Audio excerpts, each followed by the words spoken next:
My dad said, son, if you keep going on this way, bad report on real, bad report on. you're gonna wind up as a lumper on a crew someday. What's a lumber, Dad? What's a lumber? I was laughing so hard, rolling on the floor.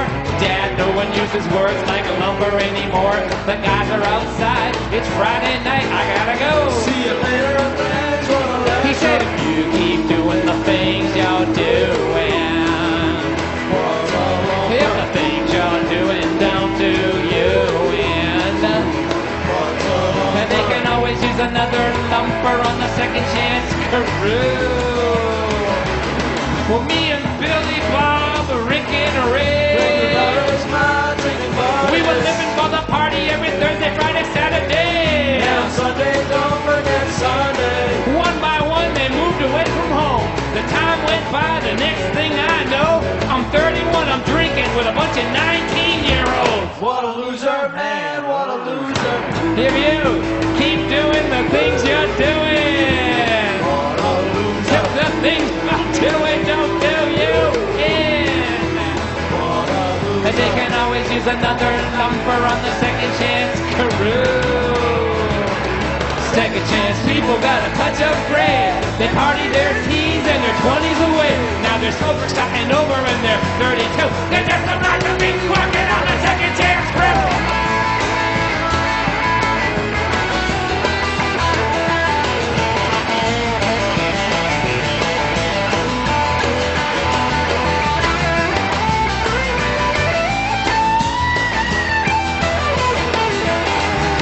I wound up in the program. I know that's no surprise. Alcoholic, you're an alcoholic. I make the minimum wage, but at least I didn't die. You should have bought the farm, you should have bought it. My knees are aching and my back is sore. I have been dragging these ladders across the plywood floor. And Dad, I never wonder what a lumper is anymore.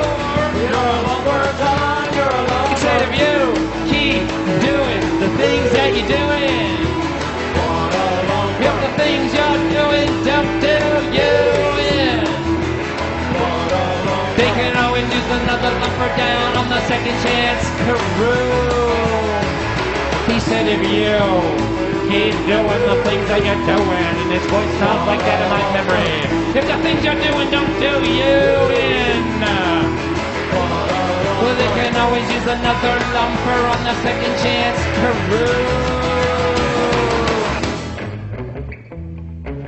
Well, let me tell you a little something.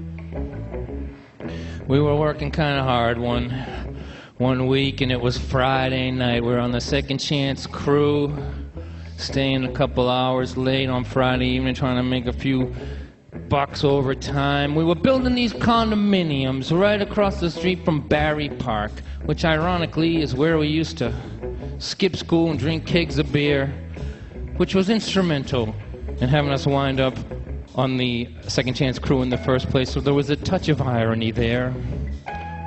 There was John, the drywaller, Jack, the plasterer, How's it going? Michael, the ditch digger, who was famous in his youth for rolling 3-foot-long marijuana cigarettes. We let him dig the ditches, but I think everyone on the crew will agree with me that we do not let him drive the van anymore. Then there was Everett, the crew chief. Hey now. We were getting ready to pack up and get out of there. The sun was going down, and John looks out the window over across Barry Park, and he pulls his head in the window and he says to me, Hey, Don. Yeah? I could swear that's Lauren walking across the park there with a keg on his back. My son, Lauren? Yeah. The one that was giving me looks of mock indignation just a few moments ago over here? Yeah. The RA at BU. Taking liquor away from the students. Lauren is an RA at Boston University, and he is blowing their minds over there because he's taking away their drugs, and he looks like the guy they should be buying them from. And he's walking across Battery Park with a keg on his That back. can't be him, and I'll tell you why. Because you remember this morning when you come to get me for work? I Are you getting your license back sometime soon? Well, we have a court date, but the lawyer is not too optimistic. But when you came to get me this morning, he was there, and I believe that he said that he was going to the library today. To study beer making. Well, sure enough, there he was in Barry Park studying beer making with all of his friends and some relatives of mine and several of the illegitimate children of the drummer. And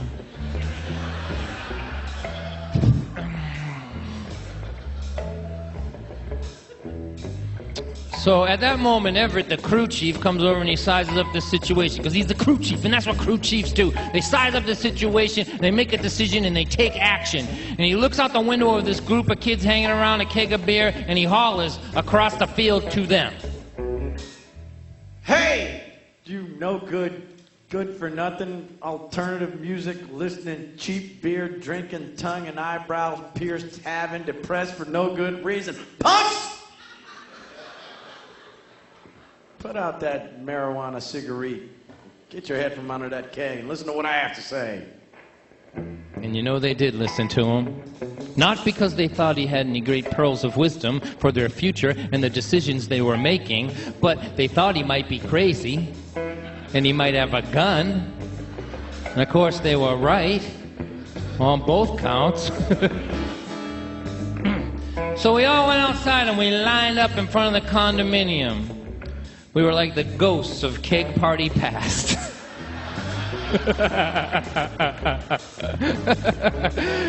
And the sun was going down, and the last hints of light were flickering and creating little shadows on the sawdust and the drywall that had mixed in wistfully with the gray hairs in our sideburns as some sort of visual metaphor for our lives and the decisions that we have made.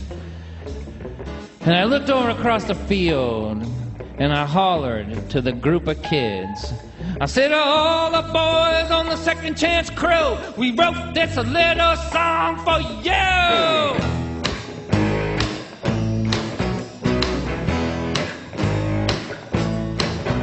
Smoke it, drink it, puff it up your nose,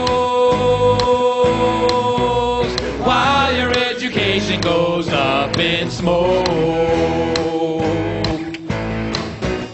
And when you're in your 30s and the party is through, saving you a seat at the meeting, a job lumping on the crew. We're saving you a seat at the meeting. It's like a revival, really. A seat at the meeting. A seat at the meeting. A seat at the meeting. Yeah, a seat at the meeting. It's a seat at the meeting. A seat at the meeting. Hi, I'm Don. I'm an alcoholic. Seat at the meeting. Hi, Don. Seat at the meeting. A job lumping on the crew. That's what's waiting for you. A seat at the meeting. A job lumping on the crew.